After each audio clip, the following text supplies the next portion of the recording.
Japon, à Fukushima, les plages réouvertes au public, 7 ans après le séisme des surfeurs sur la plage d'Iwaki, à 50 km au sud du site de Fukushima, au Japon, le 24 août 2013.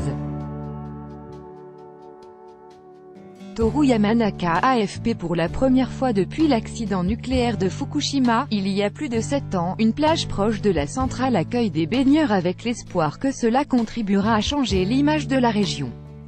Deux autres plages dévastées par le séisme et le tsunami géant, du 11 mars 2011, ont rouvert au moment où le Japon subit une vague de chaleur meurtrière avec des températures records.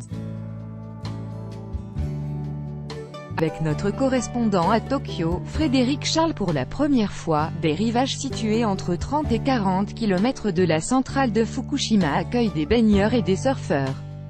Les contrôles de qualité de l'eau n'ont pas détecté de contamination radioactive depuis plusieurs années, assure un responsable de la plage de la ville de Soma. Pourtant, plus de 7 ans après l'accident de la centrale de Fukushima, TEPCO, son opérateur, peine toujours à empêcher les fuites d'eau radioactive vers le Pacifique. La plage de la ville de Soma rouvre au moment où le Japon subit une vague de chaleur qualifiée de « grand danger pour la santé » par l'agence de la météorologie. Elle a déjà coûté la vie à une trentaine de personnes.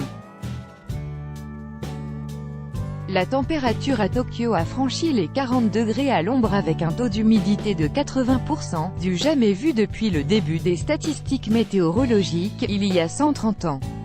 Contre l'avis d'experts, les organisateurs des Jeux Olympiques de Tokyo de 2020 estiment pouvoir limiter les risques pour la santé des athlètes. Les Jeux auront lieu du 24 juillet au 9 août 2020.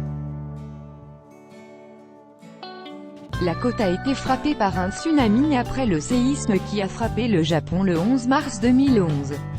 AFP, Jiji Press, Sadatsu Gotomizawa.